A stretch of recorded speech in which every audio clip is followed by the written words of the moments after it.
Ce matin, en ouverture, nous vous le disions, nous marquons un arrêt important, nous marquons un arrêt intéressant et certainement pertinent pour parler du mensonge. Quel est le regard que vous posez sur le mensonge? Pouvons-nous imaginer un monde sans mensonge? Avez-vous l'impression que le mensonge a eu à créer d'énormes catastrophes au niveau de nos entreprises, au niveau de nos familles, au niveau de nos vies, au niveau de nos pays et que sais-je encore? Et pour commencer à en parler ce matin, je donne la parole au prédicateur de la vérité. Ça tombe bien parce que lui, les prédicateurs de la vérité le rendent compte. Quel est le regard que vous jetez globalement sur le mensonge?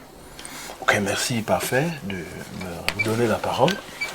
Alors, avant de parler du mensonge de manière générale, sur le plan du regard que l'on jette sur le mensonge, mais il est aussi important de définir, tant soit peu, ce que c'est que le mensonge. Tout à fait. Bien sûr, le mensonge, on va dire, au niveau de la parole, on va dire que c'est tout ce qui n'est pas vrai. C'est-à-dire, ce qui est vrai, je peux prendre l'exemple, nous sommes actuellement, je crois, le quartier si c'est fou là. Tout à fait. Chez Info TV, physiquement. Donc, si quelqu'un de venant a dit que Monsieur Laurent Conde, le prédicateur, Laurent Conde, se trouve à New York, ça serait un mensonge. Bon, c'est tout ce qui est contraire à ce qui est vrai, c'est du mensonge. Je vais aller loin en disant aussi que tout ce qui est contraire à ce que Dieu dit. Parce que Dieu est le Dieu de vérité, je l'ai dit tantôt, c'est biblique, c'est dans Isaïe 65, verset 16, on y trouve là-bas. Tout ce qui est contraire à ce qui sort de la bouche de Dieu peut être remis en cause. Parce qu'il peut y avoir une part de vérité, mais ça peut être remis en cause parce que la vérité absolue vient de Dieu. J'ajouterai encore au niveau de la définition de ce que c'est que le mensonge. Dans le mensonge, on va y trouver la fausseté. On va y trouver la fraude. C'est une forme de mensonge. La tromperie. Ce voyez-vous au marché, parfait aujourd'hui, si vous n'êtes pas vigilant. Même au marché, il y a plusieurs acteurs qui s'illustrent. Avec des fausses tasses d'arachide. Fausses tasses d'arachide. Je ne vais pas indexer. Les fausses balances au niveau de la viande, du poisson. Voilà, voyez-vous là acheter un cajou, peut-être un seau de tomates. Vous allez voir en haut, on va mettre les tomates qui sont grosses. Mais en bas, c'est pourri. C'est de la tromperie. Donc c'est une forme de mensonge. À l'intérieur, on va trouver aussi la ruse, qui est une tromperie, mais qui s'accompagne d'un talent à tromper les gens, l'exagération. Donc tout cela rentre dans le cas du mensonge. Et maintenant, le regard qu'on jette, de manière générale, c'est que de plus en plus, effectivement, nous vivons dans une société où, je vais dire, le mensonge est encouragé. Figurez-vous que il a été accepté un jour, tout un jour entier, hein. Je crois que ça doit être international, je peux me tromper, voilà. Un jour, le 1er avril, qui est validé, qu'on disait que c'est un jour le mensonge est permis. Ça, c'est inconcevable. Dans quelques jours, là. Dans quelques jours.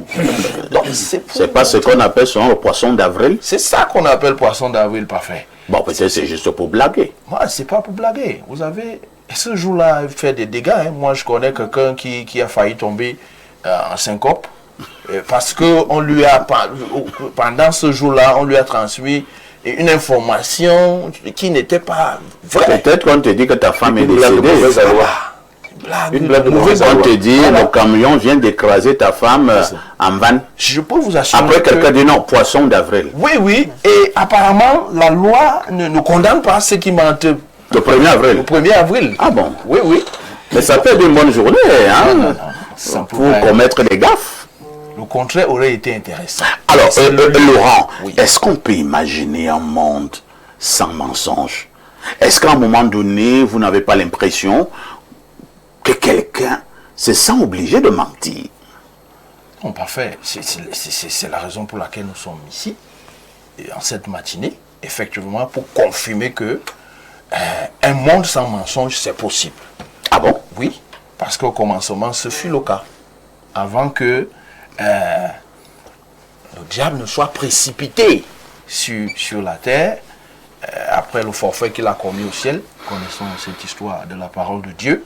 Dans le monde où se trouvaient Adam et Ève, il n'y avait pas de mensonge. C'est lui qui introduit le mensonge. Et il a menti à Adam que si tu manges le fruit dont Dieu avait défendu, tu ne mourras point. Mais ce n'était pas la vérité. Parce que là, s'il faut entrer maintenant dans la profondeur de ce que c'est que mourir, effectivement, quand ils ont désobéi à Dieu, ils sont morts, spirituellement parlant.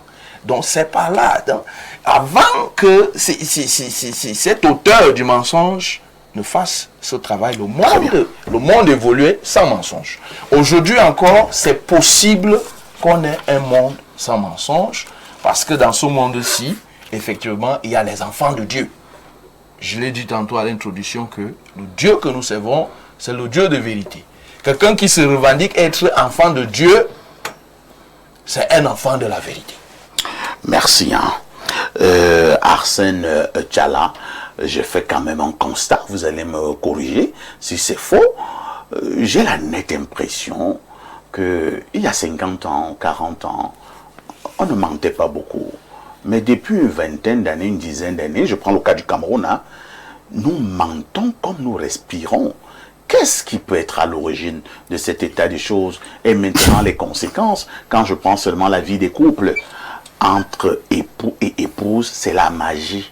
C'est-à-dire que les femmes mariées trompent, les hommes mariés champions du mensonge au niveau de l'école, au lycée, au collège, au niveau des entreprises, au niveau de la politique, je préfère ne pas en parler, c'est très grave. Mais pourquoi nous ne respirons que le mensonge?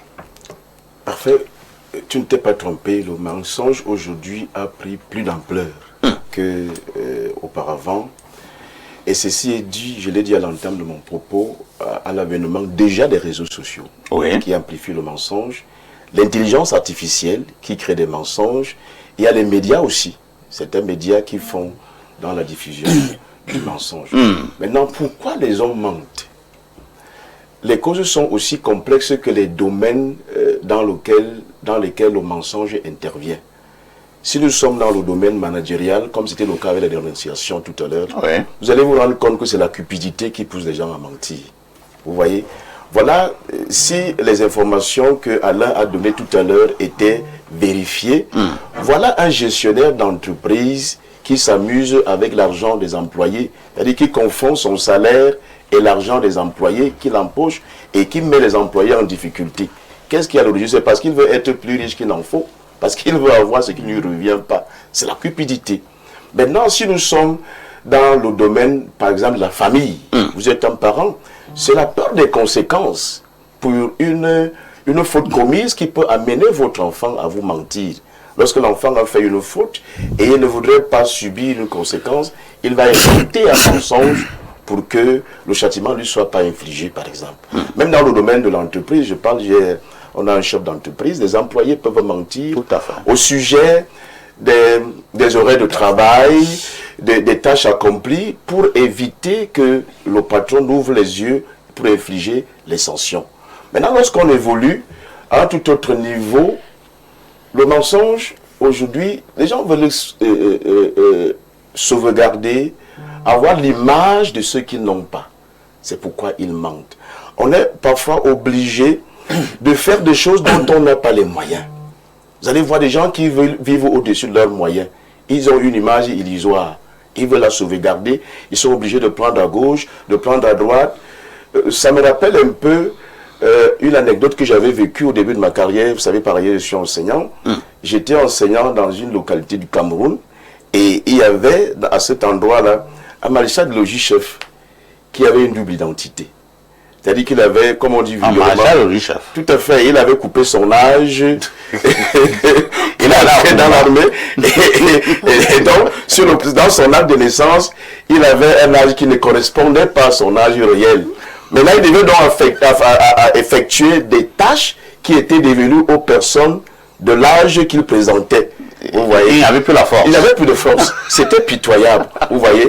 Pour atteindre l'objectif. Au niveau de l'acte de naissance, nous voyons qu'il a 30 ans. Voilà. Mais en réalité, il est à 45 ans. Il en avait plus entre 40 ans. On lui demande de courir comme ses égaux. Il ne pouvait pas fournir cet effort parfait. Vous voyez. C'est cette envie de conserver un avantage, d'atteindre un objectif qui pousse les gens à mentir. Mais je voudrais revenir sur la question que tu as posée au prédicateur tout à l'heure, à savoir si on peut vivre dans un monde sans mensonge. Pour dire parfait ici que le mensonge n'est pas une vertu. Ce n'est pas non plus une valeur. Ce n'est pas une nécessité non plus. Le mensonge est un vice. Le mensonge est une déviance. Mais est-ce qu'il n'y a pas des moments dans la vie où vous êtes obligé de mentir, peut-être pour vous tirer d'affaire? Si vous dites la vérité, peut-être que vous allez laisser votre vie, vous êtes obligé de mentir. C'est l'impression que nous avons. Si je dis la vérité, on va me chasser de l'entreprise. Je vais développer. Est-ce que je vais dire cette vérité? Je vais développer. Vous allez trouver... Toi, tu aimerais dire la vérité et on te chasse de l'entreprise? Je vais développer, vous trouverez la réponse dans mon développement. Tu trouveras la réponse tout à l'heure. Je vais dire quoi? Chaque fois que vous faites l'effort de mentir pour vous tirer d'affaire, vous serez obligé d'aller d'un mensonge à un autre. Parce que la réponse que vous avez donnée à cette situation sera éphémère. Et quelques instants après, vous serez obligé, au fur et à mesure que la vérité se fait découvrir. Parce que la vérité, il n'y a pas de pouvoir contre la vérité. Elle finit toujours par triompher. Donc, autant faire l'effort de dire la vérité. Maintenant, je suis d'accord avec toi, parfait, ici, qu'il y a des vérités qui sont sensibles, qu'il ne faut pas dire à tout le monde. J'aurais posé la question, est-ce que toute vérité est bonne à dire? Tout à fait. Il y a des vérités sensibles qu'il ne faut pas mettre dans les oreilles de tout le monde. Mais c'est toujours important de dire la vérité, même si cela semble difficile. Il faut dire la vérité. Maintenant, il faut savoir, lorsqu'on est dans une entreprise comme Info TV, à qui dire certaines vérités?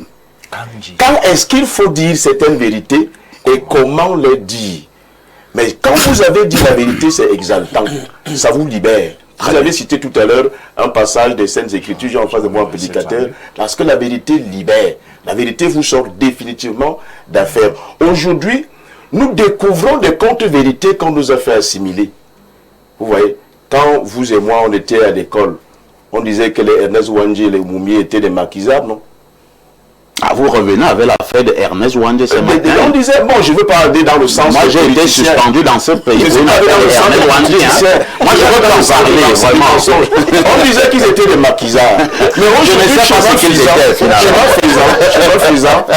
Nous disons que c'est des nationalistes aujourd'hui lorsque la vérité est découverte. Donc je ne parle pas dans le sens des politiciens, je pense dans le sens des dégâts que le mensonge peut causer pour dire que le mensonge n'a pas le pouvoir de résister pendant longtemps, mais la vérité, elle, lorsqu'elle est dite, elle est définitive. Elle résout définitivement les problèmes. Merci. Moi, je vais saluer mon grand frère ce matin, le président du CNC, Monsieur Joe Chebon Kenkalaboussé. Lui m'avait suspendu parce que j'avais parlé de Ernest Ouandjé. Moi, je ne veux plus en parler. Donc, voilà. Je préfère passer la parole au docteur Yves Clément Lemeu. Alors, docteur, c'est quand même compliqué. Docteur, vous avez toujours eu à dire la vérité dans votre vie? Vous n'avez jamais menti? Il m'arrive souvent de mentir à ma femme quand elle refuse ma vérité. Ah bon? Oui. Ça veut dire quoi ça? Très intelligent ça comme réponse. Oui, quand elle refuse ma vérité. Parce que ma femme a sa conception des choses où quand je suis sur le plateau comme ça, si elle passe au bureau sans me trouver et qu'elle n'est pas scotchée sur Info TV. Elle se dit que tu es allé chez une petite. Exactement. Elle trouve que je ne vieillis pas et que la petite me regarde toujours.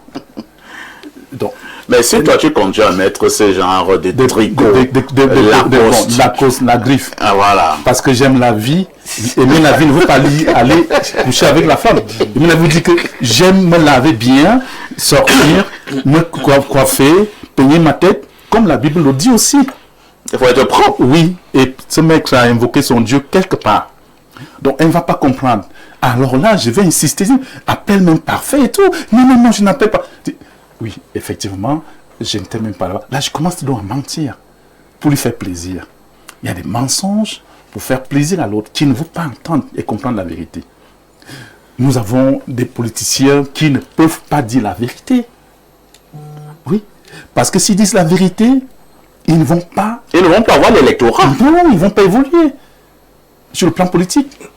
Donc, quand on parle de mensonge, il faut bien savoir qu'il y a un mensonge que, intérieurement, c'est lui qui ment, c'est qu'il ment. Lui, c'est qu'il ment. Il sait qu'il ment pour venir, n'est-ce pas, te détruire. Prendre ce que toi tu as. Il y a des mensonges, n'est-ce pas, qui sont des mensonges d'intérêt. Oui. Il faut donc classifier ce mensonge-là. Et on ne peut pas vivre aujourd'hui, mon cher pasteur, on ne peut pas vivre aujourd'hui, n'est-ce pas, sans mentir. Parce que justement... Faire la promotion du mensonge. Parce que le pasteur a dit... Le 1er avril. Oui, il a dit d'ailleurs que à la création, hein, Adam et Ève, ils ont, je peux dire, institué, officialisé, n'est-ce pas, le mensonge. Non, c'est pas ça que j'ai dit. Non, c'est pas ce que tu as dit, mais je te le dis. Parce que dès lors que ils sont les premiers êtres de la terre, ils n'ont pas accompli, n'est-ce pas, la volonté de Dieu. Ils ont accepté le mensonge. Nous portons cette acceptation avec nous. Cela ne veut pas dire que, comme nous sommes sur le plateau 6, nous devons tous mentir. Nous comprenons bien la vérité. Mais parmi nous, nous comprenons aussi que dans cette vérité, je ne peux pas vivre dans cette vérité. Je vais mentir. Très bien. Nous aurons donc, n'est-ce pas, On va chuter. toi qui vont accepter mentir et toi qui vont dire, moi, je ne mens pas. Voilà la société. Comment nous vivons. Merci. Jeanne Parce qu'ils en tirent des intérêts. Jeanne-Rosine Von Pour leur mensonge. Lorsque nous parlons du mensonge, on parle beaucoup aussi des femmes. Hein. Ils sont nombreux qui pensent qu'au niveau de nos sociétés, les femmes sont les plus grosses menteuses. Je ne sais pas à quel niveau cela est vrai. Mais maintenant, je ne m'éloigne pas de ma question. Est-ce qu'à un moment donné de la vie, vous ne vous sentez pas dans l'obligation de mentir? Si vous vous rendez compte que si je dois dire la vérité à mon mari, il va me chasser du mariage et je ne serai plus rien. Est-ce que vous allez dire la vérité à votre mari? Vous allez préférer mentir, n'est-ce pas? Pourquoi déjà mal se comporter? Ça peut arriver. Non. Et j'ai dit toujours, la femme, c'est l'exemple, c'est la cheville ouvrière de la société. Hein. La femme devrait toujours dire la vérité à son époux. Et déjà, la vérité, c'est déjà bien se comporter. Lorsque nous sommes peut-être employés quelque part et nous marions, le pour, c'est que nous sortons à 15h30 et nous nous retrouvons à la maison à 20h. Après, on dit que non, il y avait la réunion. On dit qu'il y avait réunion pédagogique, il y avait les amicales. Il y avait les Il y avait embouteillages. les embouteillages. Je suis allée rendre visite à une amie. Pourtant, on était dans un endroit vraiment insalubre. Oh là là. Pour dire qu'on était avec un monsieur Dans qui une ne sert à chambre rien. d'hôtel. On était avec un monsieur qui ne vaut pas la peine. Et quand on rentre, on est en train de noyer la maison dans un chaos là. Pour dire quoi? On ne s'occupe pas de sa maison. Les enfants sont à la merci des voisins du quartier. Et on rentre, on donne tout un mensonge. On se sent bien lorsqu'on ment à l'époux. On se dit, on se fait pas à n'importe qui. Comme chez les États, on dit Mora Boki, Mora Boki. Mais donc si vous mentez à votre époux, ce n'est pas déjà idéal pour la femme. Et comme tu le dis, les femmes sont des grandes menteuses. Parce qu'elles aiment l'effet de démonstration. Oui, il faut toujours se faire voir dans rien du tout. Vous allez arriver au niveau des entreprises, parfait. Vous allez voir une jeune dame qui vient pour travailler. Viens te concentrer dans ton travail. Ne viens pas regarder que ma collègue s'habille comme ça, ma collègue s'habille comme ça, pour escroquer les hommes dehors. Parce que les femmes le font pourquoi? Vous avez un petit salaire, par exemple, de 80 000, mais vous voulez vous habiller comme une femme de lui qui gagne 200 000, 300 000 au mois. Pourquoi? Cela vous entraîne déjà dans la cupidité, l'avidité et un grand mensonge. Vous allez passer le temps à sortir les maris des gens. Vous voulez avoir le téléphone iPhone 16 ou oui, 17. vous voulez faire des comparaisons qui n'ont pas lieu d'être. La femme doit être digne. Arrêtez de mentir. Parce que vous allez voir votre collègue avec une greffe qui touche la fesse, vous ne savez pas comment elle fait pour l'avoir. Vous serez obligé de mentir certainement à votre époux que votre maman est malade. Parce que vous avez besoin d'argent pour aller en acheter et vous faire voir. Pourquoi? Contentez-vous de ce que le Seigneur vous a donné. Et arrêtez de mentir en famille. Parfois, ici, les femmes mentent en famille. Vous allez voir une femme, elle vit avec son mari, qui se bat pour elle, qui réfléchit pour elle. Mais c'est cette dernière que lorsqu'elle arrive en réunion de famille, je vous assure, je dis, oh là là, elle fait croire à tout le monde qu'elle vit bien. Pourtant, c'est de la misère. Donc, moi, je pense que vivre dans le mensonge en tant que femme, c'est pas digne. Donnons l'image aux époux de nous aborder. Parfois, c'est lorsque vous savez déjà que votre femme est une menteuse, la confiance, elle est perdue. Vous ne pouvez pas lui confier un secret. Vous ne pouvez pas lui dire ce dont vous ressentez parce que vous savez que face à vous, vous n'avez pas une solution. Très bien. Mais je voudrais aussi revenir parfois aux deux types de mensonges. Oui. Nous avons les mensonges nuisibles et les mensonges sociaux. Les mensonges nuisibles, c'est quoi? Manipuler les gens. Oui. Je vais prendre toujours le cadre de la profession parce que je suis chef d'entreprise. Vous avez un employé qui vient toujours en retard, qui vient pour travail et qui est toujours en train de mentir. Il est toujours dans le Congo, ça. C'est lui qui rapporte des histoires au chef. C'est lui qui dit comment l'autre n'est pas bien. C'est lui qui tribule tout. Le mensonge social, c'est quoi? Parfois, ici, vous avez vos enfants à la maison. Oui. On peut vous demander comment est-ce que vont vos enfants à l'école. Parce que nous avons toujours en famille des petits sorciers qui veulent savoir comment est-ce que vos enfants évoluent. Quand vous allez lui dire, mon enfant est très intelligent, vraiment à l'école, il fait du bien. On parle Il est toujours dans 18 de moyenne. Oh, le sorcier, ça se fait dire, mince. Donc, celui-ci veut devenir quoi? Donc, ce mensonge-là, vous avez dit, non, vraiment, l'enfant, là, il me casse les pieds. Vraiment, il ne fait même pas l'école. Le sorcier est content. Il dit, ah, ça, c'est bien ça. Donc, ce mensonge-là a quand même une place parce que vous voulez vous protéger. Vous voulez protéger les vôtres, protéger aussi la maison. Donc, mentir aussi, vraiment, monsieur le prédicateur, vous allez m'excuser. À un moment, on est obligé parce qu'il ne faut pas toujours exposer sa vie. Le prédicateur, ce sera difficile pour lui de faire l'apologie du mensonge. Alain, donc, nous parlons d'un sujet très important ce matin. Hein? Le mensonge. Et quand on parle de mensonge, à côté, il y a la vérité.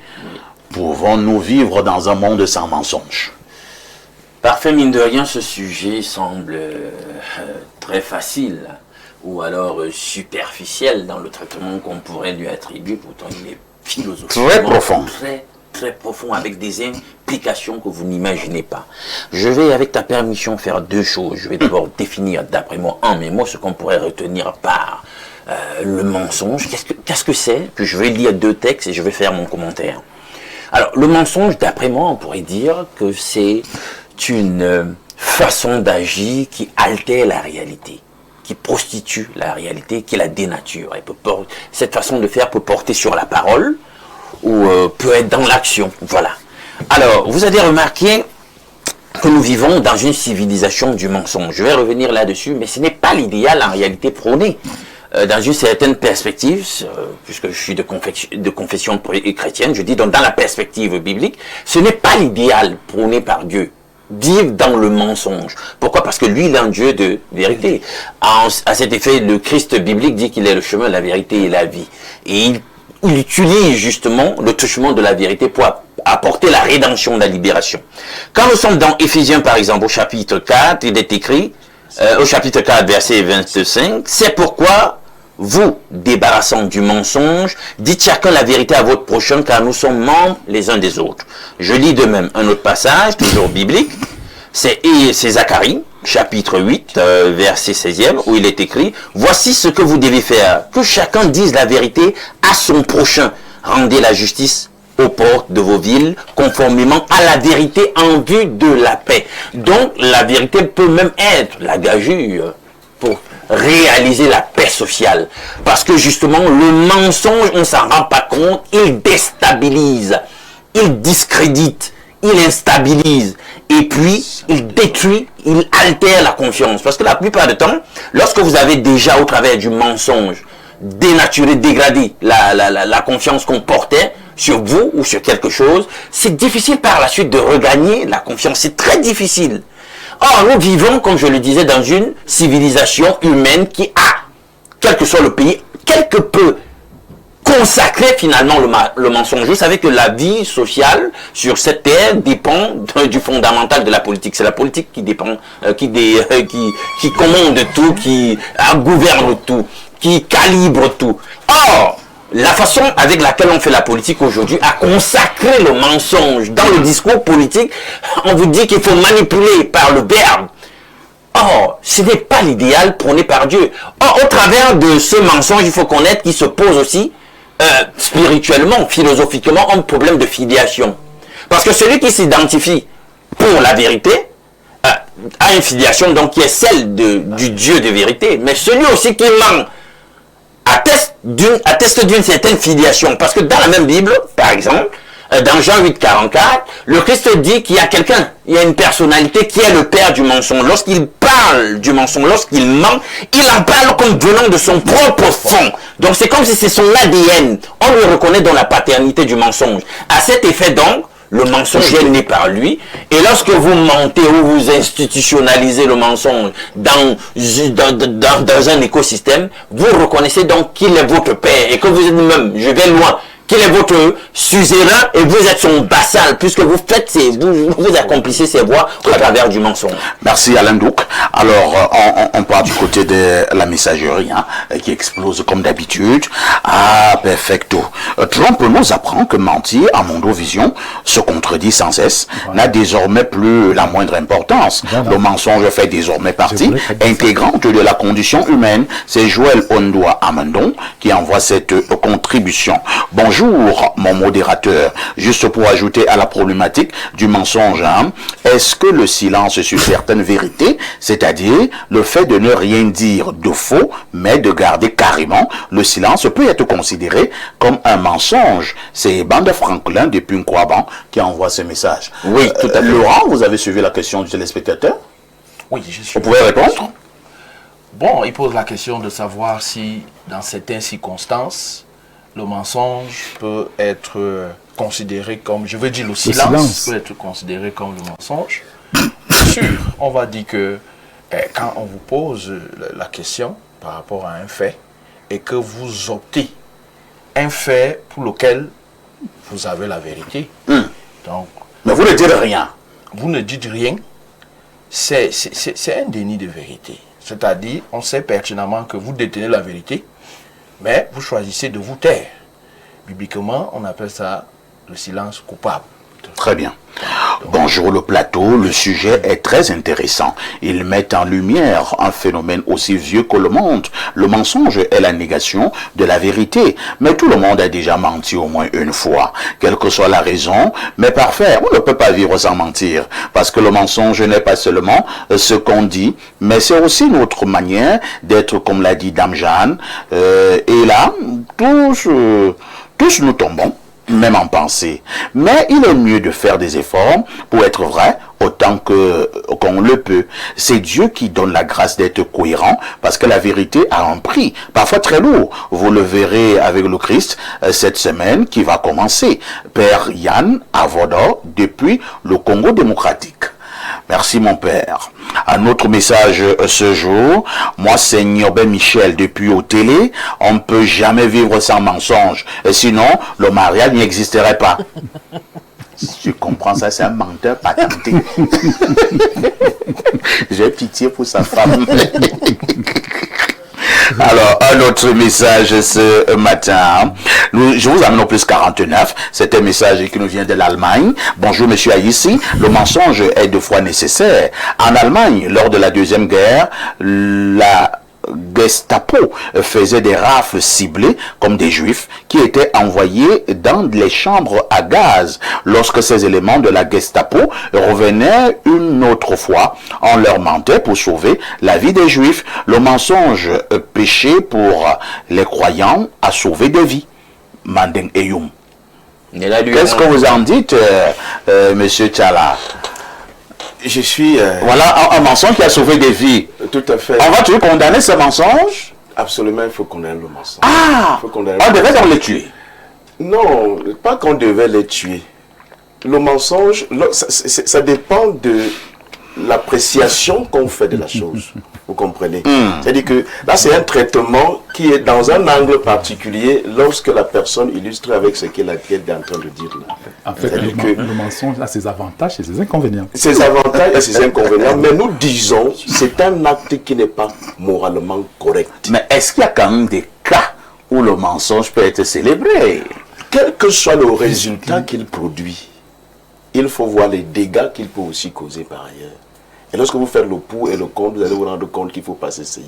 Et il y a une affaire dans ce pays, et c'est un fait, lors du putsch manqué du 6 avril 1984 au Cameroun, les mutins, comme on les appelle parfois, ils ont saisi, encerclé la radio, diffusion, que nous appelons maintenant le poste national. Tout à fait. Et il y avait un technicien au niveau de la radio, j'oublie son nom, le fusil à la tempe, on lui a dit, allez, ouvre les micros, les mutins vont faire un discours et ils vont dire qu'ils ont pris le pouvoir de Yaoundé et que dorénavant, l'Assemblée est dissoute, tout est arrêté, voilà ce qui va être fait. D'accord? Vous savez ce que ce technicien de la radio avait fait? Il avait fait le contraire. Il avait fait le contraire et le discours du mutin n'était que suivi sur un rayon peut-être de 500 mètres. Tout à fait. Et tout le Cameroun n'avait pas suivi ce discours. Mais ce technicien de la radio avait menti. On doit condamner ce technicien.